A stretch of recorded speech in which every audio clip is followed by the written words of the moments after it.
Tapi kembali gini sih, Prof. Aku itu sebetulnya yang aku agak ini aja, yang agak sedikit ini ya, yang agak sedikit kecewa itu ya sebetulnya tadi itu khawatirnya. Hmm. Kalau sampai hilang itu, kalau sampai kita misalnya sampai jadi sorotan, terus habis itu kita yang disorot itu yang kayak begitu gitu kaitnya. Iya, ya emang Ini. apa? Ya emang Hmm. kalau kita lihat dari fight-nya itu sih, emang sebenarnya agak-agak nggak bagus ya dilihatnya ya. Em, emang nggak bagus dilihatnya karena emang kayaknya kondisinya pada saat fight kayaknya kurang kurang kurang menarik lah untuk dilihat dan masuk ke fight viral segala. Tapi kembali Hmm. lagi, saya sih mana sih aku lihatnya bahwa itu pas di komennya mungkin lebih nggak dibahas, justru malah Alex comebacknya kan, kalau kita lihat di BJJ Scout itu yang tadi sebenarnya Alex udah kayak posisinya udah mau udah sempet gue kira dia Alex mau kalah lagi, tadi sempet dipukul Ahong pada saat dia di bawah, ternyata dia bisa comeback lagi. Itu aja sih kalau melihatnya sih sebenarnya kayak gitu, tapi emang emang kalau dilihat viral emang baiknya nggak bagus sebenarnya, maksudnya nggak bagus untuk dilihat untuk masuk secara viral ya gitu, cuman ya gimana lagi ya, emang udah kejadian juga gitu. Bentar. Kamu lagi ada di situ ya? Kenapa? Gua habis syuting kisut. Oh, oke. Jadi masih agak kami ya. Di headset tuh. Headset. Sebentar gue pinjam headset dulu ya. Sip. Atau nanti gua invite lagi aja atau nggak usah? Oke, lu invite lagi supaya sebentar ya. Ya, oke. Ya gitu sih jadinya. Ya benar, tadi agak berisik aja sih. Tapi kalau aku bilang sih memang sebetulnya ya yang gitu aja kita yang ya dari satu sisi sih jadi bagus gitu. Jadi ada cerita comebacknya gitu. Tapi ya tetap aja gitu loh. Kalau ngelihat komentarnya, ngelihat apanya, menurut aku sih agak sedikit ini ya gimana ya? Lu mau menampilkan apa yang terbaik gitu, menampilkan Betul, welterweight mungkin betul. salah satu yang terbaik, tapi hasilnya ya seperti itu gitu. Ya Hmm. benar sih, maksudnya kalau lihat apa ya kalau emang kita lihat secara fight sih, emang kalau dilihat ini emang nggak bagus gitu. Iya, Cuman iya. balik lagi tadi kita sempat kepotong-potong sih ya, maksudnya tadi kurang jelas suaranya Alex juga, apakah dia emang ada kendala pada saat dia mau fight, tadi Dia kayaknya sepertinya dia bilang ada masalah dengan hamstringnya dia tadi ya, kalau nggak salah ya, kalau dia gini, memang benar di benar. persiapan pada saat post fight tadi, pada saat sudah fight, dia tuh ada, aku lupa di YouTube-nya ada. Dia ngomong katanya dia bahwa dia ada hamstring. Iya, tadi waktu itu tadi kan dia bilang ya sempat ya Betul. Nah itu hamstringnya itu. tuh. Nah tapi yang sebetulnya yang aku agak kecewa itu ya kalau kamu injured kamu apa, tapi aku yang agak kecewa itu ya Ahong itu sepertinya tidak dalam gini ya, kan kamu sebetulnya ini kan entertainment kan kamu membentuk suatu story gitu ya, dan unfortunately sayangnya membuka kamu membuat story kamu sendiri gitu, kamu Iya. yang harus bertanggung jawab membuat story itu juga kamu. Nah, kenapa kok story-nya itu lebih banyak kayak gue biasa aja gitu, Biasa dalam arti apa nih maksudnya? kayak Bram. tidak ada persiapan khusus. Kamu Iya. masih ada activity, masih ngapain, masih podcast juga. Kira-kira 2 minggu sebelum fight, tiga minggu sebelum fight. Dan kalau dibilangin kurang persiapan, aku itu mendapat kabar. Kalau aku kan suka terima fightnya itu ya, Prof ya. Aku Hmm. mendapat fightnya itu untuk dimasukkan ke patologi. Aku tuh mendapat nama itu sudah kira-kira juga sama dari awal bulan Januari Hmm. gitu. Nah ini kita mungkin Teonya kita undang lagi. Nah jadinya pada saat kita terima itu, kalau dibilangin nggak ada persiapan kan harusnya sudah ada. Iya, Gitu. benar. Ya itu dia maksudnya, persiapan dalam arti maksudnya bukan ada persiapan itu. Ya persiapannya kurang, yang mestinya kan kalau comeback atau apa segala macam itu mungkin preparationnya harusnya lebih keras ya mungkin ya. Apalagi udah 2 tahun nggak fight kayak aku. Jadi gue rasa kalau dia nggak ada preparation terus mau fight juga, ya preparationnya istilahnya nggak tahu juga ya, karena gue sendiri nggak pernah tahu preparationnya kayak gimana gitu ya kan. Nggak pernah latihan, cuman lift weights doang. Tapi ya kira paksa untuk fight yang nggak bisa gitu sih kalau MMA Dan sih. dan Ini banget harus well banget. dan yang menurut aku jujur kecewanya gini. Ada satu pre-fight itunya aku baru lihat nih, waktu pre-fight ini tadi baru saja, dan aku ingat ini ada, dan ini di point out sama tadi barusan aja ada Ica nih point out ke aku, bilang itu namanya fight itu hobi, namanya kalau fight itu hobi, kalau menurut itu passion. Sorry nih, tapi kalau kamu namanya jadi professional fighter, kamu ya harus passionnya di situ, semuanya harus. Kamu nggak bisa, nggak ada namanya tuh main-main untuk main MMA itu, istilahnya tuh ada. Dan jujur nih, ini aku pribadi nih, itu statement seperti itu tuh meremehkan profesi MMA, profesional MMA. Kamu pikir apaan? Kalau kita nggak tidur, Bung Bram, sorry, kalau kita nggak tidur, makan, bangun, mikirin MMA, mimpilah mau jadi juara MMA. Benar. Mimpi, men. Mimpi. Benar banget. Mimpi. Kalau lu mau jadi juara MMA, itu kerjaan lu tukang pijit. Ya, lu jadi tukang pijit. Juaranya tukang pijit, bukan juara MMA. Sorry to say. Ya gitu. Dan setuju. Itu sih, man. Dan setuju banget. Ya ginilah ya, kalau apa tuh, buat aku, kamu orang paling ini loh, ini orang yang salah satu yang starnya, terus bilangin hobi, kamu ngempanain taruh di mana ini profesi? Yang udah kita udah dibangun rame, taruh di mana ini profesi? Berarti dengan secara nggak langsung dia mengatakan kalau ini adalah level sampah. Karena nggak penting. Jujur aku jujur itu yang paling kecewa dari semuanya. Iya. Dia bisa bilang MMA itu hobi, pijit itu adalah profesi.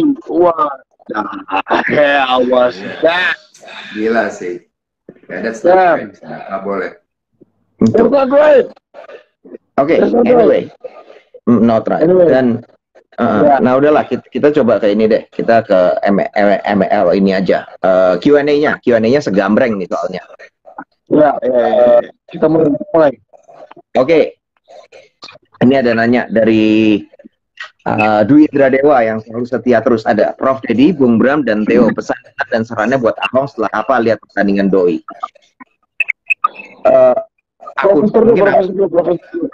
Prof Dedi dulu. Kalau dari ininya apa, Ahong ya persiap. Ya kalau memang masih serius mau fight, ya benar-benar harus fokus sih. Di sini nggak bisa cuma nanggung, maksudnya bilang apa? Ya nggak bisa menjadikan MMA itu sebagai hobi juga. This is not hobby, this is professional kerjaan juga ya, kerjaan profesional juga. You have to spend time a lot di sini, harus banyak makan waktu di sini, nggak ada istilahnya, oh ya latihannya apa, ya kalau ada waktu latihan, kalau enggak ya nggak latihan, kayak gitu, nggak bisa kayak gitu. Jadi ya lagi mungkin harus diputusin, maksudnya putusin Ahong emang serius mau di sana dulu apa enggak nih, niatnya mau lanjut apa enggak sih sebenarnya untuk jadi MMA. Kalau saya bilang pertama, kalau emang iya masih mau lanjut fight, ya mungkin harus benar-benar lebih profesional lagi ya, lebih profesional, terus ya latihan aja yang banyak yang benar gitu, karena ya kalau mau harus fight lagi lawan Theo misalnya yang tiap hari kalau kerjanya kita lihat IG-nya nih, dia latihan, lo latihan sama muridnya, lo lift weights, lo apa segala macem. Nah ya emang harusnya kayak gitu day and night. Lo mikirinnya harus mikirin MMA, lo harus mikirin, karena MMA nggak cuma striking doang, nggak ini doang, jadi benar-benar kompleks banget. Jadi gue rasa sih itu sih, ya balik lagi ya niatnya maunya kayak gimana dulu sih. Kalau emang decide nggak mau lanjut ya udah, mendingan selesai aja finishin. Cuman kalau emang mau lanjut ya apa ya benar-benar gitu. Ya. Kenapa? Kalau mau lanjut emang you train your ass off. Yes, agree. Yeah, that's it. That's my opinion. Gitu bilang. Dan gitu. Dan kalau aku dari situ aku mau nambah Prof aja. Sekarang itu MMA Indonesia itu udah sampai satu titik di mana itu ini bukan hobi. Dulu waktu Theo mulai main atau gue waktu itu main di MMA Underground gitu kan ya. Itu mungkin aku nggak sih. Oke, itu masalahnya dalam interclub, masih levelnya interclub. Itu pun sampai fight yang tahun 2011 itu mesti ada persiapan, nggak bisa langsung fight. Nggak bisa selamat. Sekarang ini sudah 10 tahun daripada gua fight terakhir, itu levelnya udah jauh. National level. Bukan hobi lagi. Kalau the job. Go apa tuh namanya? Jadi istilahnya apa tuh namanya? Go hard or go home ya? Atau pokoknya kamu go home. If you don't prepare your ass off, then just say goodbye. Just say goodbye. Bilang aja. Enggak, bilang aja. Kemarin dan gini aja. Kemarin aja ada kamu ingat Iwan ini. Ivannya Dianism. Ya. Yang Semarang. Kan dia kan baru aja bilang, aku mau fokus di ngurusin bisnis keluarga. Aku nggak bisa ngelatih lagi. Itu keluar elegan. Kayak gitu. Itu kalau mau keluar bilangin. Atau kalau mau contoh nih orang yang fight yang bagus. Tom Kusno. Yang The Fire Kid, Bama. Masuk ke UFC berapa kali, masih umur 20-an. Mungkin ada satu titik terus dia retire. Mungkin satu titik dia bilang, aku harus punya komitmen lebih tinggi dan aku nggak mau siapin komitmen itu. Aku tidak siap untuk mengeluarkan komitmen itu. Dan dari hasil pertandingan kemarin, jelas tergambar. Kalau Ahok emang nggak siap. Jelas. Benar. Ini professional level. You do or you die. Or you die. Betul. Kalau lu kalah, berarti lu you die. That's it. Kalau lu kalah, you die. If you win, you do the shit. You do the shit that you talk about. That's it. You train 24/7. You do the fucking fight. That's it. Yes. That's it.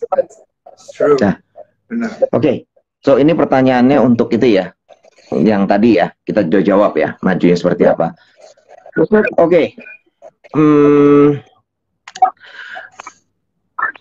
Aduh, ini jangan deh, yang ini. Uruk, sorry, aku ada pertanyaannya, aku ngerti.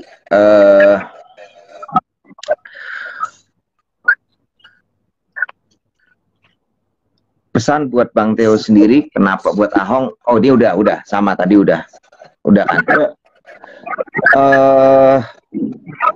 Buff Kangaroo Podcast nanya dari Buff Media. Kinerja wasit gimana? Apalagi pas fight Ade Permana. Mungkin ini masalah late stoppage. Ini lebih banyak. Dia tadi sempat ngobrol sebentar. Ini sebetulnya terkait sama late stoppage.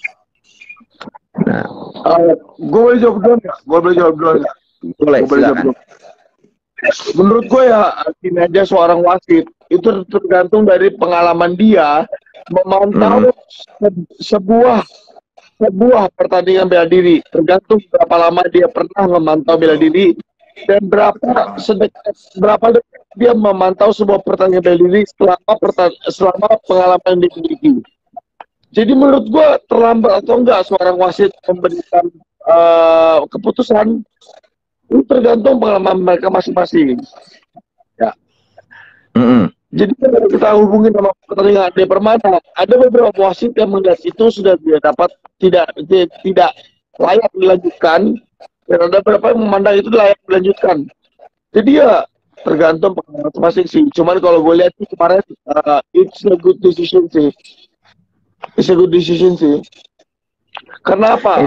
Lawan Ade Permana kemarin lumayan masih bisa mengelawan sih. Lumayan masih bisa ngelawan. Menurut gue ya. Betul. Ya gue setuju apa kata Theo sih ya. Maksudnya balik lagi, wasit itu adalah bisa dibilang pekerjaan yang nomor 2 juga paling susah ya. Jadi fighter kan wasit itu semua anything can happen dengan keputusan wasit juga gitu. Banyak case mungkin kita lihat ada di event-event yang mungkin di MMA ya jangan sampai ada yang mungkin di box, di tinju pernah ada yang sampai KO dan orangnya sampai meninggal gitu misalnya. Dan itu lagi semuanya pengalaman wasit itu sendiri untuk ngebaca situasi juga gitu. Jadi ya seberapa sering dia ngelihat menjadi wasit ya di lapangan, dia benar-benar menjadi wasit. Dan kesulitannya adalah wasit itu juga ya terserah wasit yang lain yang nggak bertugas waktu itu dia bilang oh tuh mesti dia di stop atau segala macam, tapi balik lagi yang mutusin yang di tengah, wasit yang di tengah lah yang harus bilang oh ini nggak bisa, menurut gue ini masih bisa lanjut kok. Nah itu tanggung jawabnya seorang wasit sih. Jadi lumayan besar juga sih kalau menurut gue ya, wasit itu kerjaan lumayan cukup berperan banget di semua olahraga combat sport ya, terutama kayak gitu sih. Itu aja. Ya kalau aku bilang sih gini lah, tapi kalau itu pengalaman mungkin, tapi kalau aku ada sedikit satu hal yang mungkin aku akan berbeda pendapat sedikit sama ini. Kalau antara tadi kan masalah pas, tapi kalau halnya nih antara late stoppage sama early stoppage, kalau aku jujur aku lebih milih early stoppage. Early stoppage ya milihnya. Aku lebih pilih early stoppage. Beberapa alat sendiri itu bisa fightnya sendiri lebih baik. Menurut aku cuma merasa lebih enak kalau dia itu lebih bisa lama fightnya. Ini berpengaruh terhadap longevity. Apa sih namanya? Fighternya bisa bertahan lama apa enggak? Jarak panjang, jarak jauhnya lah. Dan yang kedua, kedepannya kan maksudnya Bram ya. Jadi fighternya kedepannya nanti dia bakal bisa fight lagi apa enggak kan? Itu kan setuju. Itu dia kesehatan fighter. Maksudnya Bram itu kan. Dan yang kedua, secara marketing, kalau terjadi kontroversi, dan early stoppage bisa digoreng. Kamu bisa goreng. Yang digoreng wasitnya juga kan kalau di early stoppage. Bukan, fightnya digoreng. Contoh ya early stop yang waktu itu kontroversial yang orang sempat mikir gitu kan. Dustin Poirier sama Eddie Alvarez gitu. Kalau itu kan harusnya udah selesai aja di situ. Tapi nih kan karena itu jadi satu DQ gara-gara ada ya ini sih performance saja, tapi ini kan suatu controversial decision controversial stoppage lah itunya. Kan itu kan ada illegal knee yang knee to the grounded opponent. Terus habis itu kan bisa digoreng untuk second fight-nya, rematch-nya. Yang harusnya dari dulunya no contest bisa nanti gitu. Betul. Itu bisa digoreng daripada lu settle, mendingan lu terima flag di jangka pendek, terus habis itu bisa digoreng lagi untuk second fight-nya. Biarin aja jadi drama. Kan kamu kan kalau mau jadi drama, jadi apa kan ini kan sebetulnya malah jadi kamu jadi di radarnya orang. Beritanya ada, ini jadi kontroversi, dibahas gitu loh. Gitu. Jadi menurut Bram fight yang kemarin itu late stoppage berarti kan? Menurut Do you think aku it's late stoppage or not? Kalau menurut gue sih kalau enggak, karena kalau menurut tidak late stoppage untuk main event, tapi buat main eventnya nggak late stoppage, buat AD mungkin agak sedikit late kali. Tapi agak susah decisionnya karena begini, si Imam itu masih memberikan perlawanan terus, jadi susah. masih bridging gitu kan. Kalau kita Betul. lihat fight-nya mungkin dia udah kena gini, cuma dia masih ada waktu, dia bisa bridge, dia bisa ini, gitu. Betul. Setiap kali dia bilang aktif, jalan. Jadinya susah, emang decisionnya susah. Tapi Susah, aku kan? berharap Jadi sih. balik lagi emang harus dari wasitnya sebenarnya. Betul. Gantung mutusinnya. Betul. Dan gue, iya itu juga sih kalau menurut gue. Jadi nggak ada ini sih, nggak ada apa sih, ya apa? Kalau yang gue lihat dari fight kemarin karena ya itu tadi, Bram, imamnya sendiri masih bisa apa istilahnya, masih ada actionnya dia bisa bridging atau segala macam kayak gitu. Itu aja sih. Betul. Itu aja kalau menurut gue. Jadi gue rasa sih nggak late stoppage juga sih. Betul. Oke, kita lanjut yuk ke yang berikutnya. Ini tadi ada yang nanya nih, Bang, dari Palembang Sumsel 2020 di komentar channel MMA di YouTube banyak yang bilang itu pertandingan settingan. Enggak lah. Bu, boleh jawab nggak? Boleh. Oops, mic-nya geser. Oke. Apa dasarnya lu bilang kalau pertandingan itu settingan? Apa dasarnya? Gue jujur gue nggak lihat komennya. Ya. Maksud gue gini, kepada orang yang menciptakan pertanyaan ini loh, maksud gue. Apa yang mendasari sampai seseorang bisa bilang pertandingan itu settingan? Nggak ada orang yang mau dibayar tanpa uang besar untuk mengalah. Karena di MMA untuk mengalah itu berarti dipukulin. Jadi kalau nggak dikasih uang gede, buat apa dipukulin? Jadi gua nggak ngerti apa dasarnya orang bilang pertandingan settingan. Karena orang harus mengalah untuk dipukulin. Itu aneh. Menurut gua aneh. Prinsip dasar itu nggak ada. Bodoh. Itu satu. Aku tambahin begini. Kalau mau settingan, kalau misalnya nih, omong kosong nih ya, promotor. Ini sampai nih promotor yang mau settingan. Siapa yang dimenangin? Yang inilah, yang bulan. Ya, jawab pertanyaan itu aja deh kalau mau itu. Kalau itu aku tanggapannya adalah begitu. Kalau mau disetting siapa? Aneh kalau settingan. Aneh. Betul. Iya nggak? Enggak lah, nggak mungkin. Nggak masuk akal. Enggak lah. Enggak, kalau itu enggak. Itu terlalu far-fetched kalau itu.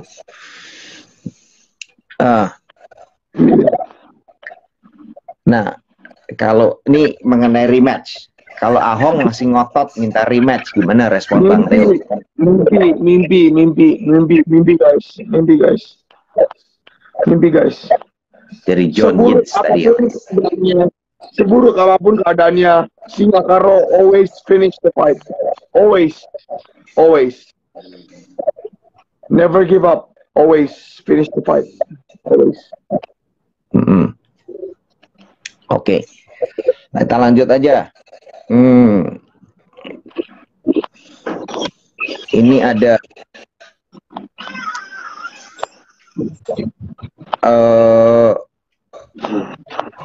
ini Samuel Rodriguez 6661. Menurut abang bertiga skill jujitsu Ahong gimana? Apa pengaruh stamina atau memang skillnya nggak cukup?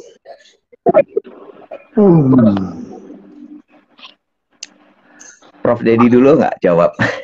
Ya, Prof Dedi. Dari pengalaman sama Ahong jadi di timnas segala macam ya, yang dari perkembangannya, karena gue tuh nggak ngeliat lama, tapi ya dari perbandingan dari anak-anak yang ikut timnas ya emang jauh lah di dibandingin anak-anak yang udah biasa latihan BJJ ya. Jadi sebenarnya emang masih jauh banget gitu. Dan emang di peraturan BJJ turnamen itu kan emang ada aturan kalau dia professional fighter, dia langsung bertanding event BJJ turnamen, dia langsung bertanding as a blue belt. Gitu, jadi sebenarnya menurut gua Ahong itu BJJ-nya levelnya masih white. Cuman dia waktu itu harus main level blue belt karena dia is a professional fighter. Sampai kayak gitu kan emang aturannya seperti itu, IBJJF, entah semua lah itu. IBJJF semua aturannya kayak gitu. Dan menurut gue juga ya udah pasti agak sulit buat Ahong untuk bisa bermain di level blue belt karena menurut gue kesiapannya dia belum siap untuk bermain. Jadi kalau ditanya levelnya BJJ-nya ya belum sih, harus jauh lebih banyak latihan. Itu aja sih.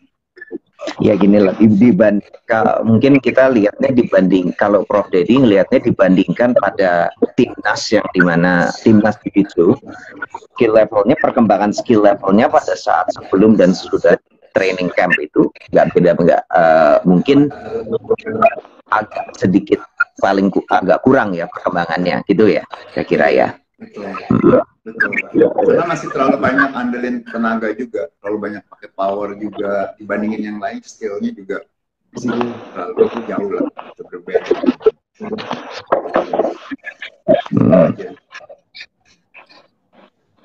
Kalau mau Theo dulu atau aku dulu? Silakan Bung Bram dulu. Ya udah. Kalau aku gini, aku cuma ngelihatnya gini deh, takedown. Tapi kemarin itu ada dalam posisi yang nguntungin itu dan nggak jaga Alex Monster. Yaitu sih sudah kalau mungkin dibilang ya agak rapor merah juga sebetulnya. Bahwa kamu ada dari posisi itu, posisi side control di bawah, ingat nggak waktu ada elbow itu, kemudian dibalikin. Padahal itu udah jadi kesempatan. Kalau misalnya nih sampai bener-bener cuman tahan semenit 2 menit burst aja sekali nge-sprint, itu menurut aku terus itu kan harusnya ada kesempatan istirahat, tapi malah nggak bisa ditahan untuk istirahat kan. Padahal posisinya udah bagus. Nah, gitu ya rapotnya lah kalau aku. Nah, gue tambahin dikitnya. Kebetulan tadi ada atlet timnas sendiri nih cewek nanya ke gue. Itu kok si Ang pas main di bawah kok dia nggak coba cari mount ya, pas udah dapet di bawah, pas di ground and pound kenapa nggak dari mount ya? Kenapa si Alex malah sempet cari mount? Sebenarnya iya bener juga ya, berarti kan dari situ bisa lihat dia belum dari segi positioning dia ngerasa belum tahu kalau misalnya dari mau ground and pound dari ini kan kalau kita lihat pada saat dia ground and pound sama Alex kan dia ada posisi di samping ya berapa menit terakhir dan dia tidak menggunakan mount position. Terus pas lihat oh iya benar juga ya kenapa dia nggak pakai gitu, kenapa dia nggak dari mount kalau mau ground and pound, karena kan mount itu sendiri juga istilahnya kan kita ada di atas lawan dan itu kan basically kita ngasih berat badan kita di sana dan kita bisa melakukan striking ya, misalnya kita bisa melakukan ground and pound, which is buat secara positioning yang lebih baik gitu. Nah itu dia tadi ada pertanyaan itu atlet timnas juga yang saya sebenarnya kenapa mungkin itu dia tadi secara positioning mungkin ya itu tadi dia masih belum familiar juga gitu dengan kalau jiu-jitsu ya lo kalau ground and pound lo cari dari mount pun juga sebenarnya bagus gitu. Lawan akan lebih susah keluar. Itu aja sih. Gimana Teh? Kalau lu mau nambahin lagi atau kira-kira udah di cover? Nggak ada. Di cover. Oke, sip. Oke, ini ada dari Dimas nih, nanya. Rafael Paladin, mungkinkah Ahong diputus kontraknya? Kelihatannya seperti tidak latihan dan niatnya tidak ada. Gak mungkin lah, anak kesayangan. Aku nggak mau. Gini, aku mungkin aku tambah begini. Kalau dari sisi bisnis, kita kan maunya adalah draw-nya. Ya. Siapa yang bisa menarik perhatiannya, siapa yang bisa menarik eyeball-nya. Kalau namanya Ahong, kalau namanya nih ya ceritanya nih, Conor McGregor masih bisa kembali dan dia masih bisa, udah kalah pun masih bisa menarik perhatian segitu banyak. Kenapa enggak gitu kan? Ya, right. Kenapa harus diputus kontraknya? Kalau aku sih begitu.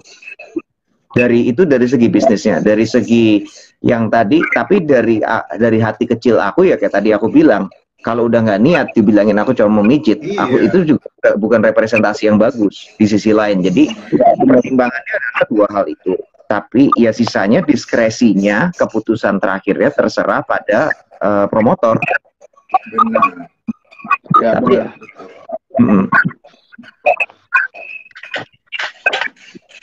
gitu aja. Oke, mau lanjut nggak? Lanjut. Oke. Ini ternyata banyak yang double fightingnya.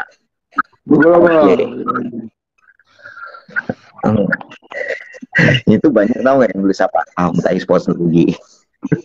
Lu tuh, kerjaan lu tuh dasar. Kenapa? Banyak orang berusaha, tapi di tengah jalan semuanya gagal. Ini banyak yang ngomong rematch. Ini There's no banyak. point of rematch. Tapi kayaknya kalau rematch susah ya mau ketemu sama lo langsung sih, karena there's no way man, orang turun berapa peringkat lagi kan, 4 peringkat ya biasanya kalau kamu. Iya, benar. Kemarin Alex nggak punya lagi peringkat. kan? Ya, Alex nggak punya peringkat kemarin. Ini aku sama kemarin sempat ada diskusi nih. Ini tapi Kemarin ini Ahong hypothetical. Kemarin Ahong officially became a gatekeeper. Jadi tugas cuma jaga gawang aja. Tugasnya cuma jaga gawang aja. Ada yang bisa lewat bagus, yang bisa lewat ya udah mau gimana lagi, namanya keeper kan. Pintu. Nah, kalau pintu kan perlu juru kuncinya. Yeah, right. Juru kunci itu the champion. If you can pass away the keeper, then you fight the ultimatum god. Which is ini yang lucu nih. Apakah Ahong gak berat dengan julukannya Raja KO? Jadi pengen cepat-cepat mulu alhasil habis. KO stands for clarification only. So he clarified all his thoughts. Oke. Aku jelasin dikit. Dulu yang ngekomporin nama King of KO itu tuh salah satunya gue. Mungkin gue malahan. Kenapa? Sebetulnya karena kenapa? Koko. Kan Koko Ahong hasilnya. Jadi King of KO. Kenapa nggak KO King? Ya nggak cocok sama KO gitu. Nah, itu sebetulnya cuman itu aja. Apakah itu kemudian jadi berat? Aku juga nggak tahu. Tapi itu sebetulnya cuma cocok-cocokan sama KO aja. Gitu. Sebenarnya nggak ada istilah yang berat kalau dia bisa menyanjung nama sendiri dengan latihan yang keras. Cuman kayak latihan yang keras adalah kesulitan. Enggak. Itu just lu penuhin aja lah kalau gue bilang. Lu latihan penuhin itu. Mau itu jadi beban mau enggak terserah gitu. Gitu aja. Oke, kita mau ada lagi. Ini ada nanya mengenai pakai headset.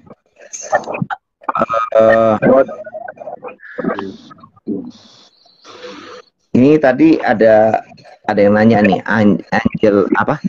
Angga Leandro Sianipar. Kok pukulan awal Ahong nggak masuk ke Monster? Tadi Monster sempat jawab ya karena reach-nya ya. Ya, karena jangkauannya Monster ya yang lebih panjang gitu ya berarti.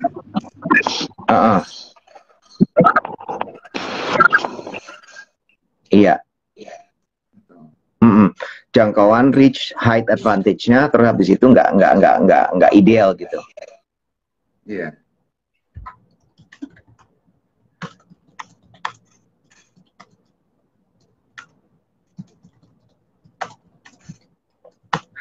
Oke, lanjut satu lagi. Ya, ada yang bilang Theo kocak. Oke, ini ada pertanyaan mungkin bagus nih. Apakah Ahong memerlukan coach atau camp? Karena setahu saya, oh ini putus nih. Ahong nggak ada coach atau camp yang nggak ada kok yang bantu. Kalau aku bilang, dia memang nggak ada coachnya. Kalau menurut aku ya, dengan gini sih, kalau aku kuncinya gini, Prof. Ingat nggak tadi yang kita ngomong mengenai hobi? Iya. Waktu kita ngomong mengenai hobi itu, yang kita ngomong mengenai tadi yang hobi itu, kita itu adalah sebetulnya satu representasi bahwa MMA Indonesia itu sudah maju.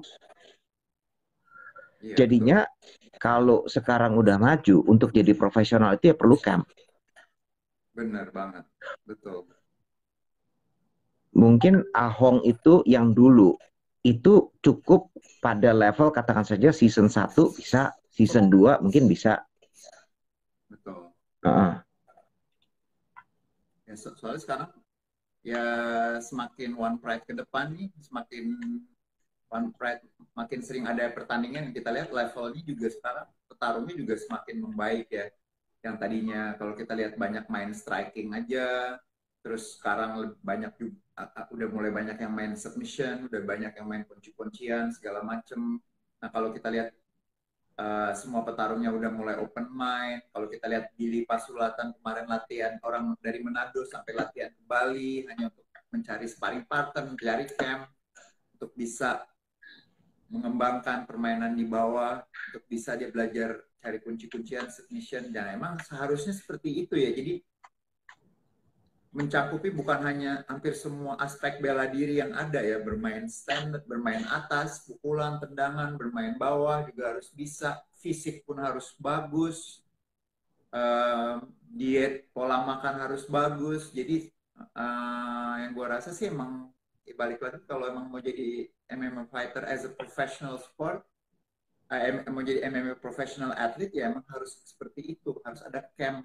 Dan kita nggak bisa tergantung sama satu pelatih kayak gitu, enggak. Emang harus semakin banyak pelatih dari berbagai macam bela diri yang tentunya ada berhubungan sama yang ada di MMA, ya itu akan bagus banget sih, Bram. Itu aja sih kuncinya sih. Gitu. Harus open mind juga, petarungnya jangan pikir oh enggak lah gue dari ini cukup bela dirinya, gue dari dari BJJ aja cukup, gue nggak bisa kayak gitu. Harus semuanya, kita harus mencakup semua jenis bela diri yang kalau emang benar-benar mau profesional, jadi profesional fighter seperti itu sih. Itu lihat aja kemarin aku ingat gak Lamhot? Iya. Lamhot itu baru aja dia pindah ke Bali MMA loh. Bagus. Setelah kayak gitu. Bener. Setelah kalah sama Hafid, dia pindah. Dia bilang pokoknya aku tanya kenapa biar total gitu. Baru ngomong dua patah kata sih. Tapi itu faktanya sekarang untuk bersaing ya perlunya camp seperti itu menurut aku. Iya, benar, betul. Ya apalagi sekarang kalau kita lihat kan petarung-petarung kita juga kayak Ade Permana, semua ada Angga, ada JK, ada Theo, semua.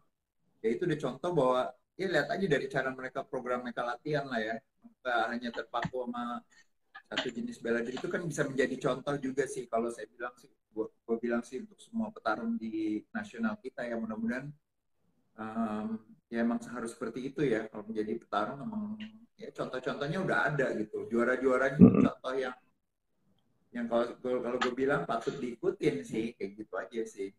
Betul. Dan ya ginilah ya. Kalau dibilangin tadi kalau misalnya cukup apa enggak, ya buktinya ada tuh fighter-fighter yang cukup. Dan ini kita harus melihatnya juga sedikit banyak nih, sorry ini bukannya kenapa ya, tapi seperti kayak investasi kan, kita nggak bisa untung semuanya, dapat duitnya balik pada yang pertama-pertama. Mungkin harus lebih harus agak lama baliknya. Maksudnya balik kalau misalnya investasi latihan gitu ya, Bro? Betul. Oh iya, kan bisa kerjasama juga sama campnya. Mungkin Betul. dari bayarannya bisa bagi hasil, profit sharing gitu kan. Biasanya dijalanin kan gitu. Salah Ada yang satunya ya. betul. Dilatih, Iya. ada terus itu ada profit sharingnya, ada fee-nya, dan tapi dan again ya mesti dilihat juga seberapa banyak dan semuanya gitu. Betul, betul. Balik Seberapa lagi ya itu sih. banyaknya, benefitnya apa, untungnya, dan terus habis itu orangnya bisa ada hubungan nggak sama sponsor yang bagus. Ini kan sering ngebantu. Benar, benar. Nah itu kan nanti Hmm, bisa, ya ujungnya bisa dapat cari sponsor juga gitu kan. Dapetin sponsor dan segala macam kayak gitu. betul. Ini Theo, Ya Theo maksudnya kemana nih contohnya tadi? kayak Theo aja, mereka bisa gitu. Mm-mm. Theo aja bisa Iya, gitu. Maksudnya yang benar-benar ngandelin dari latihan aja, mau dia punya sekolah dia bisa gitu. Kenapa kenapa yang lain nggak bisa gitu? Itu aja sih contoh setuju. sederhananya. Contohnya seperti itu. Bukan ya ini hanya salah satu ini aja yang kalau dari kacamata yang gue lihat sendiri ya contohnya nggak usah jauh-jauh lah Theo aja. Mm-mm, Itu mm-mm. aja. Ini Theo kayaknya lagi koneksi deh tadi. Tadi sempat tadi kan putus terus habis itu out gitu kan. Mm-mm, Iya, mm-mm.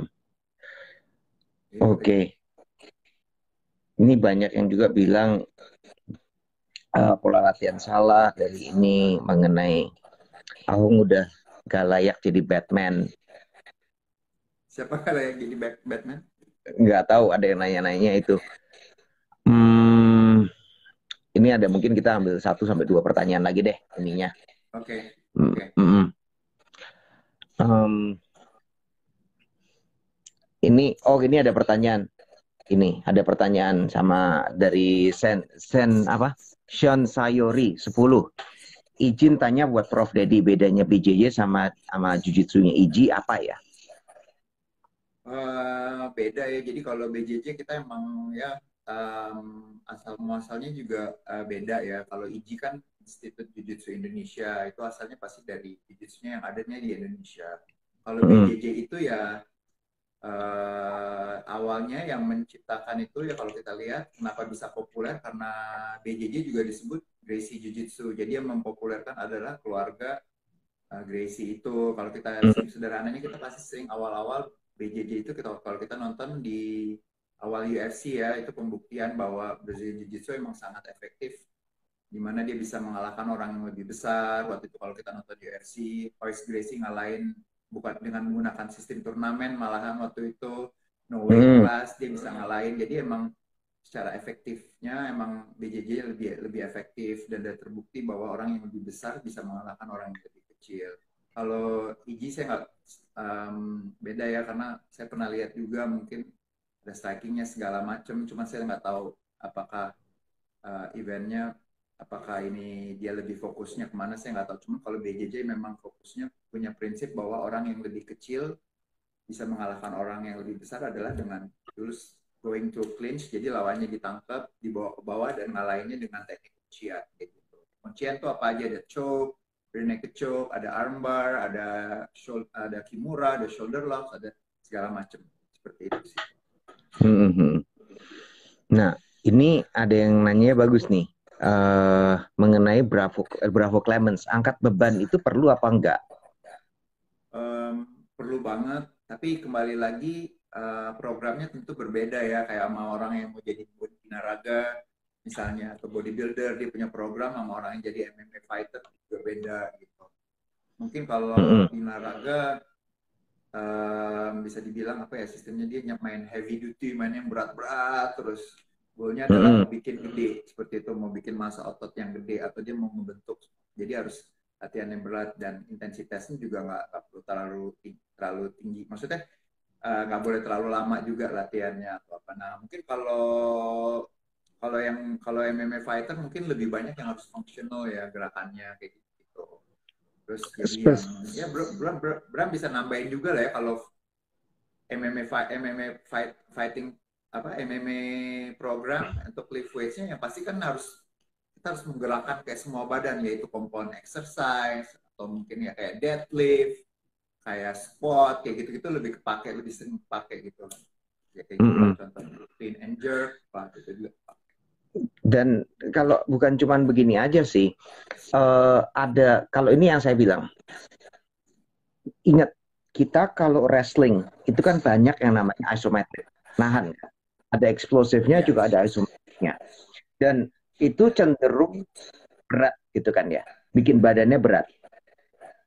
Nah kalau kita stand up itu kan lebih ke speed, enteng, badannya jadi kayak kita maunya enteng, geraknya cepat, terus eksplosif juga, tapi eksplosif tangannya. Ini kan dua pattern yang berbeda, Berbeda, dua pola betul, yang betul. berbeda. Nah, inilah jadi latihannya juga berbeda. Maksimum strength Beda, ada, iya. tapi juga harus ada dan itu harus dikondisikan seperti biasa. Mau main 3 ronde, mau main 5 ronde, tapi kan kita harus biasa kondisiin yang pakai Shark Tank itu.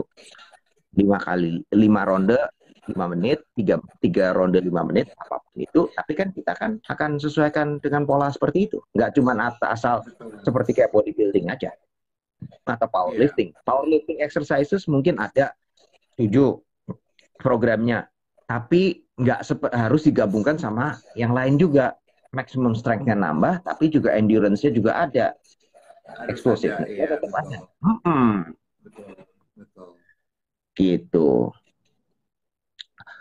Oke, ini ada tadi aku mau nanya, ada yang bagus tadi aku pertanyaan kok ketenggelam terus nih soalnya. Kurang persiapan stamina Ahong cuman kuat. Ahong backgroundnya gitu, tapi background gamenya oke ditanya. Tadi udah tanya.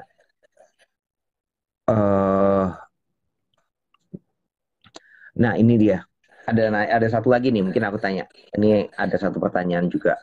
Apa faktor yang buat stamina fighter Indonesia kalah sama fighter luar? Wah, banyak sih ya Simple. faktornya. Duluan aja, Bro. Mau duluan. Enggak, Prof duluan aja, Prof duluan. Eh, banyak sih. Mungkin dari faktor, bukannya banyak ya, mungkin kalau dari balik lagi kan ya kita sering latihan, misalnya contoh kita latihan beban yang bagus, yang sesuai program segala macam, tapi dia kalau nggak diasupi sama nutrisi yang tepat juga, tentunya ini juga akan mempengaruhi ya. Ibarat mobil kalau nggak dikasih bensin yang bagus, mobil Ferrari dikasih bensin yang jelek, ya itu nggak, pasti larinya juga nggak bagus. Jadi semuanya faktornya banyak yang harus mendukung sih. Intinya pola makan juga akan jadi salah satu bagian yang terpenting, terus latihan fisik juga penting, terus teknik juga penting. Jadi emang banyak banyak banyak faktor yang apa yang menyebabkan kalau fighter kita tuh masih, istilahnya masih ada kekurangannya di sana, ada kekurangannya dibandingkan fighter luar kayak gitu. Tapi balik lagi sih, kalau saya sih ambil nilai positifnya bahwa kedepannya nih, sekarang nih kita nih itu udah jauh lebih baik dibandingin saya dulu zaman-zaman di TPI Fighting dulu, jadi wasit, jadi apa, jadi official di TPI Fighting, atau mungkin ngelatih MMA, petarung MMA waktu itu segala macam, itu jauh lebih baik sekarang kalau kita lihat petarung-petarung yang ada di One Pride itu udah jauh lebih lebih baik, lebih improve intinya. Tapi ya kedepannya mudah-mudahan kita bisa mengejar fighter dari luar tentunya, dan bisa menyei apa, ada di kelas seperti yang mungkin nanti kedepannya kayak UFC segala macam itu sih. Satu, ya setuju. Dan kalau namanya stamina, kita kan juga sebetulnya kita ngelihat pola latihannya juga. Camp. Kembali kita ngomong mengenai camp lagi. Tadi ngomong mengenai nutritionist, kita ngomong mengenai pelatih, latihannya seperti apa, quality dari campnya seperti apa juga.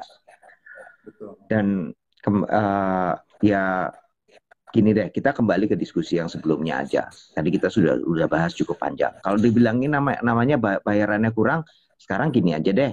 Kalau kita ngomong kemarin itu ada ini udah cerita agak lama waktu itu. Aku lupa, bukan Dan Hooker.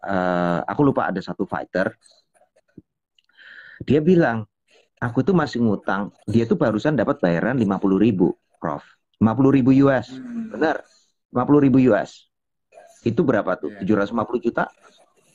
Kira-kira? Iya, sekitar segitu. Kali 15.000 ya. Kali 15.000 lah kira-kira. Nah, terus setelah itu dia bilang, saya masih ngutang pajak 20.000 dari tahun lalu. Betul. Betul. Ini contoh nih.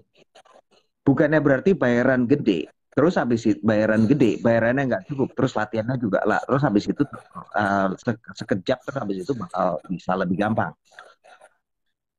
Jadi singkat kata itu gini nih, fight itu kurang lebih fight. Jadi kalau kita kan sekarang kita lihat ini aja, kita di amatir mungkin kita fightnya juga nggak terlalu lama, nggak terlalu banyak. Miles Jury bener, Oji Kebumen bilang Miles Jury, itu dia yang bilang. Iya, Miles Nah, Jury, oke. nah dia jadi kurang lebih gini nih, kita tanding di level entry level, baru masuk audisi. Mungkin latihannya nggak usah terlalu banyak-banyak, udah bisa lolos. Mau naik ke top 10, mau naik ke 10 besar, latihannya tambah lagi kan, modalnya nambah lagi kan. Betul. Mau naik jadi juara nasional, latihannya nambah lagi, ganti campnya, kualitasnya naik lagi. Mau naik ke atas lagi, naik lagi. Terus habis itu duit yang kesisa berapa? Ya ini sebetulnya jadi modal kerja. Seperti kalau kita reinvest terus aja. Bisnis ya kita duit puterin terus.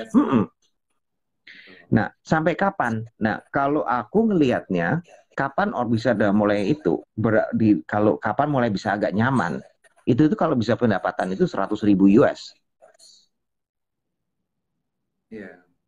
Kenapa 100.000? Ya kenapa kok 100.000 US? 100.000 US karena gini, orang Amerika itu kalau di Amerika kan kita ngeliatnya ke Amerika sekarang. Orang di Amerika 50.000, pendapatan median income-nya itu 50.000 US per tahun kan. 50.000 US dollar per tahun. Orang-orang ini kalau nggak bisa dapat 100.000 setahun atau 200.000 gitu, berarti dia 2 kali fight 100.000 masing-masing. Nah, berarti dia jadi dia mungkin gini nih. Jadi kenapa kok dia perlu 200.000? 200.000 itu gross, belum potong fee-nya pelatih, belum potong pajak, belum potong hidup, belum potong fisioterapis dan living expenses semuanya.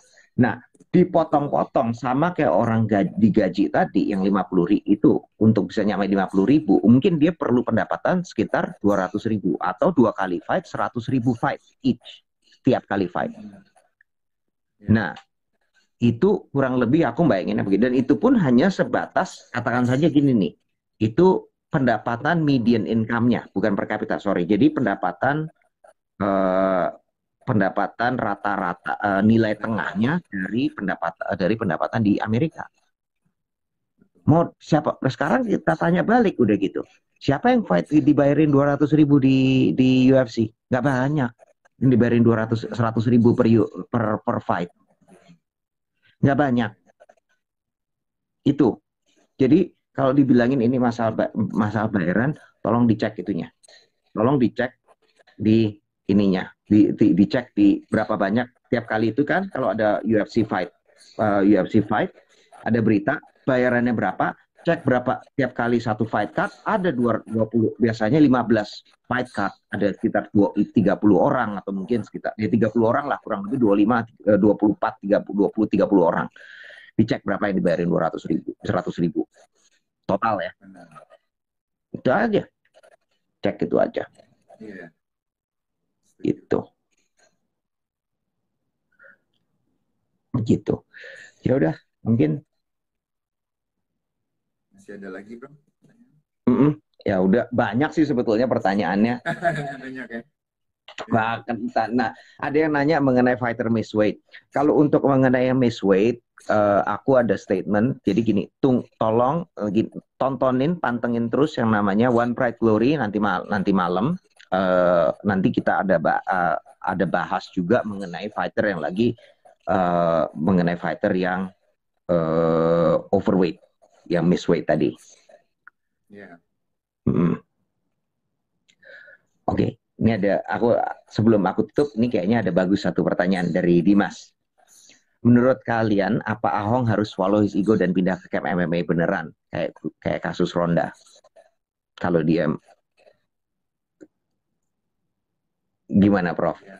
Ya harus, maksudnya dalam arti, again, this is MMA, kita bukan bicara pertandingan yang gimana ya. Kita tahu setiap petarung pasti ada kekurangan, maksudnya dia ada kekurangannya segala macam. Dia harus melengkapi dirinya untuk bisa sukses di event mixed martial art tentunya ya. Mungkin dia backgroundnya dari stand up segala macam, atau mungkin ada yang dari backgroundnya Brazilian Jiu-Jitsu. Dia kalau mau tanding MMA ya harus belajar striking, harus segala macam, harus belajar semuanya ya, harus belajar semua, harus belajar wrestling juga, harus belajar ya, harus punya fisik yang bagus juga. Jadi kalau saya rasa sih emang harus apa ya, emang kalau dibilang ya nggak boleh ada ego-ego yang tadi saya bilang, makanya ego itu udah nggak boleh ada. Kalau dia memang harus open mind banget, harus terbuka gitu. Kalau ya saya orang silat, saya harus belajar yang namanya ground fighting.